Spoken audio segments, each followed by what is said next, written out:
Bom, agora vamos falar do conceito de serviço, que talvez seja o conceito mais importante da ITIL 4, tá? Na verdade, desde a versão 3, esse conceito é um dos conceitos mais importantes. Lembrando que a ITIL, né, ela trata de gestão de serviços de TI. Então, tem que entender muito bem o que é um serviço, tá? Eu trouxe para cá, para esse slide, a frase, segundo a ITIL, né, que define serviço. Ó, é um meio para habilitar a cocriação de valor. Então, o primeiro ponto interessante aqui, ó, cocriação de valor. A fim de facilitar a geração de resultados, eu trouxe aqui a palavra em inglês, né, outcome. A gente vai ver, inclusive, o porquê disso. Existe uma diferença entre saída e resultado, output e outcome. Nessa aula mesmo, nessa aula não, mas nas próximas aulas em que a gente ainda vai continuar tratando de conceitos, a gente vai fazer essa diferenciação, e aí por conta disso eu trouxe, né, nesse caso específico também o termo em inglês para resultado, outcome, mas por enquanto não é o mais importante aqui, o mais importante é entender o que é serviço. Então, continuando, né, um meio para habilitar a cocriação de valor a fim de facilitar a geração de resultados que os consumidores desejam, sem que eles precisem gerenciar custos e riscos específicos. Então, o nosso foco é explicar essas palavrinhas que eu sublinhei aqui. Vamos lá. O que você tem que perceber? Olha só, não se fala mais de criação de valor simplesmente na ITIL 4, tá? Até a ITIL 3 era assim. Hoje a gente fala de cocriação de valor. Gente, cocriar, né? Eu acho uma palavra até bem feiazinha, mas é uma palavra da moda, tá? Cocriar é criar junto. É criar com alguém. É aquela ideia, você parte do princípio de que ninguém faz nada sozinho. Então, quando você vai a um restaurante e aí você é bem atendido e aí sai elogiando a comida do restaurante, não foi o restaurante sozinho que te proporcionou essa experiência. O restaurante ele precisa ter bons fornecedores de bebidas, bons fornecedores de ingredientes para fazer lá a sua comida, bons funcionários. Se você esteve num ambiente bem aclimatado, com um ar-condicionado, uma boa música e etc., ele precisa de bons fornecedores. Você tem uma música ao vivo, né? Uma boa banda contratada para tocar ao vivo ali para você. Se você assistiu, sei lá, um canal da TV fechada, é porque o restaurante tem um bom fornecedor de TV a cabo, e aí você pode assistir algum evento esportivo enquanto almoçava ou jantava no restaurante, enfim. A ideia é pensar, né, que o provedor de serviço, hoje em dia, dado o ambiente de integração que a gente vive, ele não faz nada sozinho. A gente sempre ouviu isso, né? Ninguém faz nada sozinho. Aqui na arte é a mesma coisa. Nenhum fornecedor, né, nenhum provedor de serviço faz nada sozinho. Inclusive, tudo isso, todos esses conceitos, todas essas ideias, obviamente, se aplicam ao provedor de TI, que é o que nos interessa, tá? O provedor de TI, ele não vai proporcionar uma boa experiência para o seu cliente, seu consumidor, se ele não tiver bons fornecedores, né? Os serviços que dependem também de outros fornecedores vão ser afetados se os fornecedores não forem bem escolhidos, bem gerenciados e etc, tá? E a arte vai além ainda dizendo que, olha, a cocriação de valor significa que todos os envolvidos vão se beneficiar deste valor do serviço, né, que é gerado. Então, é o ganha-ganha. Quando eu presto serviço para um cliente, eu tenho também, como fornecedor do serviço, assim como o cliente, eu tenho também que me beneficiar do valor que é gerado. Então, é o famoso ganha-ganha. A ideia de cocriação de valor é bem ampla, tá? Eu não vou entrar em detalhes sobre o que é valor, porque daqui a pouco, nas próximas aulas, a gente vai aprofundar bastante esse conceito, mas de cara, o valor vai muito além do que o simples retorno financeiro, tá bom? Bom, e aí ele continua dizendo que é um meio para habilitar, né, a cocriação de valor a fim de facilitar a geração de resultados. Resultado, outcome em inglês, né? Existe uma confusão que às vezes se faz, principalmente quando você estuda material em língua inglesa, né, em inglês, ou vai fazer uma prova de certificação em inglês, por exemplo, né? E aí aparece lá output, outra hora aparece outcome. Output é outcome. Qual a diferença entre output e outcome? Olha, output é saída, outcome é resultado, tá? Então, justamente porque existe uma diferença, e a Aitio explora bastante essa diferença, é que eu coloquei o termo em inglês aqui, já para não ter dúvida, tá? É o resultado no sentido outcome. A gente também vai nas aulas posteriores explorar mais a fundo essa ideia, tá? Mas o ponto mais relevante aqui é o seguinte: eu, juntamente com os fornecedores, né, e até mesmo em algumas situações, juntamente com o próprio cliente, eu crio valor, tá? Eu crio valor para o meu consumidor, é o valor que ele deseja. Então, quem define o que é valor é o consumidor, tá? Gente, assim, é um conceito cheio de conteúdo, tá? Então, estou indo bem aos poucos, ó. Quem define o que é valor é o consumidor. Por que eu estou colocando consumidor e não cliente? Porque a Aitio chama de consumidor, ou organização consumidora, uma entidade que se subdivide em 3 coisas, tá? Eu vou deixar aqui em aberto. Que 3 coisas são essas? Que 3 coisas são essas? Uma dica, tá? A organização consumidora, ela tem que pelo menos exercer 3 papéis, tá? O papel de cliente, o papel de usuário e o papel de patrocinador, tá? Então eu acabei respondendo, mas também a gente vai nessas primeiras aulas ainda responder e aprofundar esse conceito. Mas enfim, pense em cliente, né, de uma forma mais simples, tá?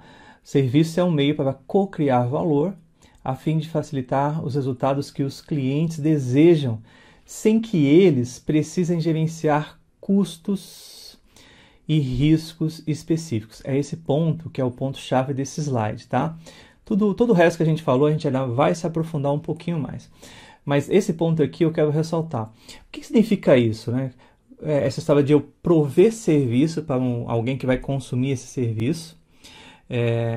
E no final das contas, esse alguém, ao consumir serviço, ele consegue gerar resultados, né, que ele pretende atingir. Ou seja, é a partir de alguma coisa que eu entrego para quem consome o meu serviço que esse consumidor vai atingir algum outro resultado.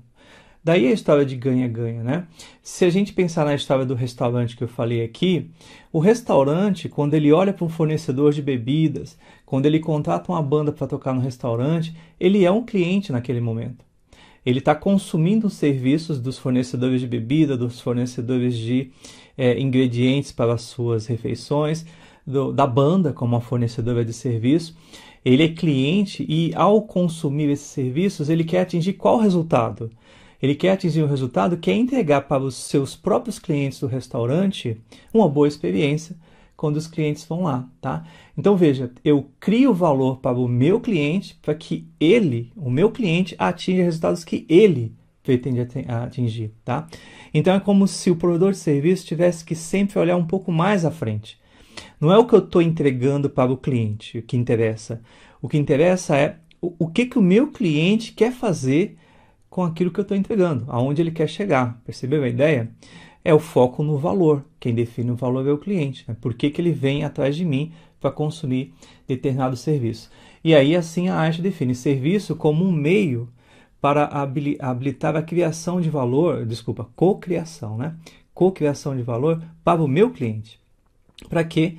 Para que ele atinja resultados que ele pretende atingir.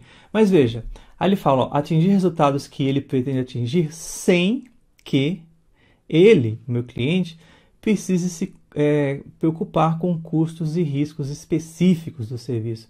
Qual que é a ideia, gente? Eu estou falando que não vai ter custo, não vai ter risco para o meu consumidor? É claro que vai. Se eu estou prestando um serviço para ele, eu vou cobrar alguma coisa, né? Se você for no restaurante, você vai ter que pagar lá o prato de comida, espera-se, né? Na maior parte dos casos. Então, dizer que o cliente, o consumidor, não vai precisar gerenciar o custo, não é dizer que não vai ter custo. A gente está dizendo o seguinte, olha só, presta atenção nesse exemplo, é melhor entender a partir de um exemplo. Essa figura aqui, ó, de uma parede sendo pintada, ela está aqui pelo seguinte. Imagine que você vai pintar a sua casa. Na verdade, que você tem, né, uma casa suja lá, uma parede suja, você quer pintar. Você tem 2 opções que estão aqui, ó. Ou você mesmo pinta, ou você contrata um serviço, né, de um pintor ou de uma empresa que faz pintura. Se você mesmo pinta, você tem que gerenciar os custos diretos e os riscos também. Por quê? Você tem que ir comprar a lata de tinta, comprar o rolo, comprar o pincel, comprar uma vasilha, né, própria aqui, ó, onde você coloca a tinta para misturar. Se você não tem uma escada, você vai ter que pegar uma escada emprestada ou até comprar a escada. E aí, tudo tem custo, além do custo indireto, né, do tempo que você perde para ir até uma loja de material de construção, fazer lá as escolhas, enfim. Talvez você nem entenda direito, né, como que se mistura as tintas e tal. Essa é a ideia de gerenciar os custos. Na hora de você mesmo executar o serviço, você pode cair da escada, é um risco associado à atividade, tá? Você pode sujar a sua roupa, você pode sujar o piso. No final, por exemplo, você pode ter feito uma mistura errada da tinta, e aí quando você pinta a parede, você vê que não fica bom, porque você fez errado. Aí começa a estufar, criar bolha, e o risco é seu, né? Você mesmo vai ter que lixar e gastar tudo de novo. Se você contrata um pintor, você se exime de tudo isso. Você não vai precisar gerenciar esses custos, né? Você não vai precisar gerenciar esses riscos. Agora, você vai pagar para o pintor o valor X e acabou, né? Zerou a sua preocupação. Entre aspas, tá? A gente sabe, quem já fez reforma, etc., sabe que nem sempre é assim, mas com um bom gerenciamento de serviços, o que eu espero? Bom, eu espero que seja assim. Quando eu escolho um prestador de serviço, qual é o resultado que eu quero atingir? A minha casa linda, né? Bonita, que dá gosto de entrar e chamar visitas. Esse é o resultado, tá? E o que eu espero do prestador de serviço? Que ele ofereça para mim as paredes pintadas em troca de um valor que eu vou pagar para ele e assuma todo o risco e gerenciamento dos custos. Ponto final, tá? Outro exemplo aqui, ó, você pode até chegar a uma conclusão de que, olha, eu moro em Sorocaba e quero ir para Guarulhos para pegar um voo internacional. Aí você olha quanto custa o Uber, uma fortuna. Para ir e voltar, são 100 km para ir, 100 km para voltar, né? 110 km mais ou menos, caro pra caramba. Aí você pensa, poxa, vale mais a pena eu ir com o meu próprio carro, né? Deixo lá no aeroporto, no estacionamento que fica próximo ao aeroporto, que é mais baratinho e tal. Talvez você até chegue à conclusão que vale mais a pena você ir com o seu carro. Agora, se você levar em consideração os riscos associados, principalmente se tratando de uma viagem internacional, olha, é um caso a se pensar. Porque imagina que você fez todos os cálculos, você tem lá 2 horas de margem, né? Você fez, olha, eu levo 1 hora para chegar lá, considerando o trânsito em São Paulo, mais 1 hora, e enfim, estacionamento, despachar a mala, 3 horas, eu vou sair com 4 horas de antecedência para não correr risco. Será que você não está correndo risco? Se você se envolve num acidente, por mais leve que seja, né, já era, você perdeu a viagem, né? Porque imagina que você bateu lá o carro com outro carro, seu carro vai ter que chamar um reboque e tal, até você resolver essa situação. Dependendo da situação, você vai ter que ir para a delegacia, o dono do outro carro vai criar caso, enfim, é um risco que, se você chamar um táxi ou um Uber, você não corre. Tá? Estou falando, obviamente, de pequenos acidentes, né?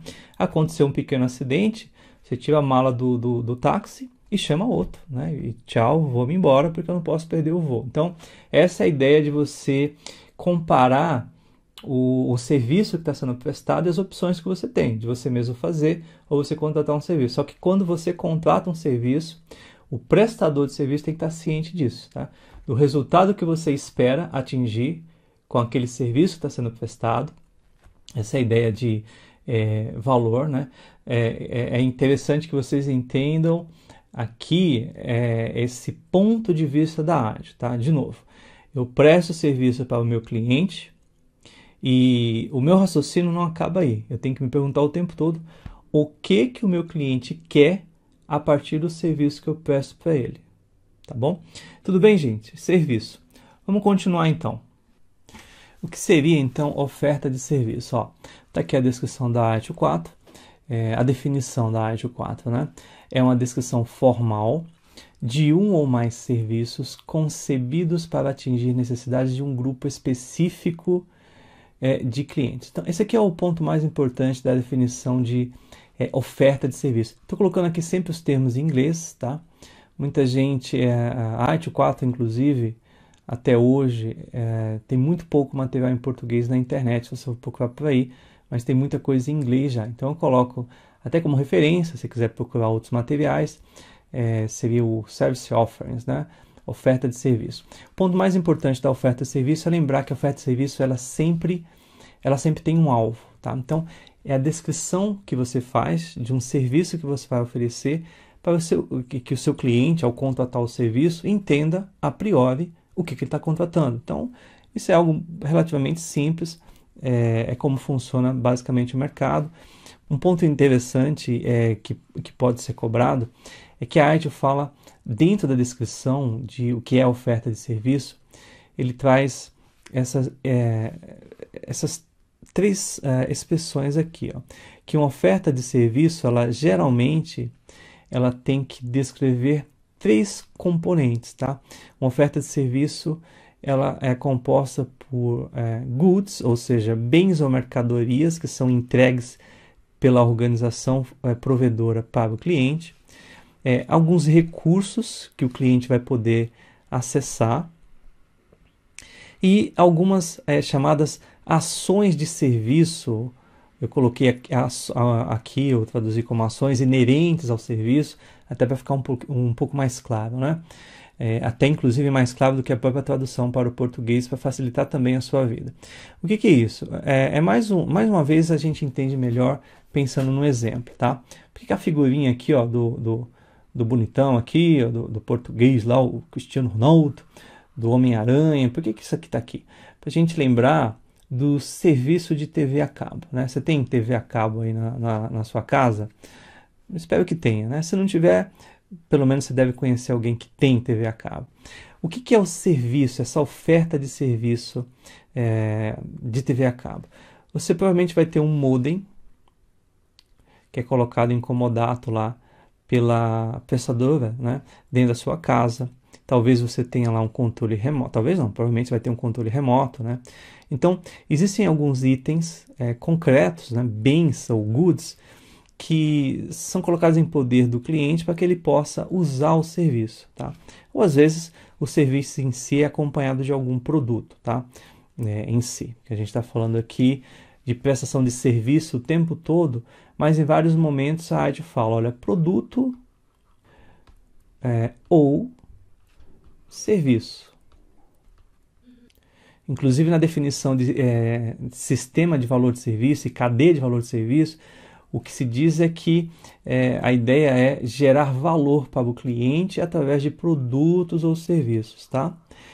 É porque na prática hoje em dia dificilmente você tem um produto só. Por mais que você compre um produto, você tem lá um suporte, uma manutenção, ou seja, você pode ter que abrir um chamado e tem que ter um telefone, uma assistência técnica para onde você vai levar o produto. Então o produto nunca é um produto só. Por isso que a ITIL em si, ela às vezes até se lembra, né, de falar produtos ou serviços, inclusive no material oficial, mas na prática a gente sempre fala, olha, a ITIL é um conjunto de boas práticas para gerenciar serviços de TI, tá? Bom, aí voltando para o meu exemplo aqui, ó, da TV, você vai ter, né, como parte do serviço algumas coisas palpáveis, que a ITIL chama aqui de goods ou, enfim, um outro item qualquer que esteja em seu poder para que você possa utilizar o serviço, controle remoto, o modem e etc.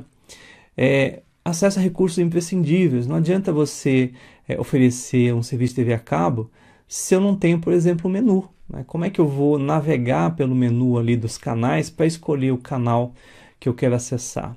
E aí, junto com esses recursos que o prestador de serviço oferece, além dos imprescindíveis, em muitos casos o prestador ele fornece junto com o serviço algumas coisas que inicialmente são opcionais e que muito rapidamente se tornam imprescindíveis. Isso acaba acontecendo muito no mercado, né? Por exemplo, antigamente a gente não podia fazer no software ali da televisão onde a gente zapeava pelos canais, fazer agendamento, programar ali alguns controles, alguns bloqueios, etc. E hoje, se você contratar um serviço de TV a cabo e o menu da prestadora não tiver essas opções, é um serviço ruim, tá? Se não tiver um app que te permita executar várias funções a partir do celular, isso já é visto como algo ruim. Então, são recursos que acompanham o serviço, que estão descritos, né, na oferta de serviço, além daquilo que é concreto e palpável, como o modem, o controle, etc., alguns recursos imprescindíveis, e o que a ITIL chama de Service Actions, ou seja, um telefone de suporte, possibilidade de repente, se o serviço parar de funcionar, um técnico ir até a sua casa para ver o que está acontecendo. Se você quiser, por exemplo, mudar o ponto, né, da sala para o escritório, contratar mais um ponto, enfim, algumas ações inerentes ao serviço, Service Actions. Então, para a ITIL, essa é a definição de oferta de serviço, tá? É uma descrição formal de algo que vai ser oferecido para um grupo específico de clientes. Tem que lembrar isso também. Quando eu preparo uma oferta, isso vem lá do marketing, tá? Quando eu preparo uma oferta, essa oferta ela tem que se encaixar muito bem nas necessidades do meu público-alvo, tá? Grupo específico de cliente, leia-se, se você fosse de marketing, isso é o quê? Isso é o público-alvo. Então eu vou fazer uma oferta descrevendo quais são os bens, os recursos e as ações desse meu serviço, tá? Vou fazer uma oferta específica para um determinado público, tá? Então é isso. Definição de serviço, definição de oferta de serviço. Fique calmo, porque são aulas iniciais em que a gente está aprendendo alguns conceitos. São as peças aqui do nosso Lego. Definições iniciais, serviço, oferta de serviço, boa prática e etc.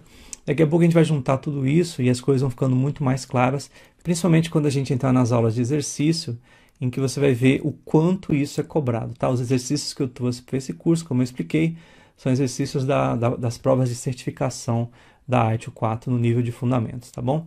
Até a próxima aula.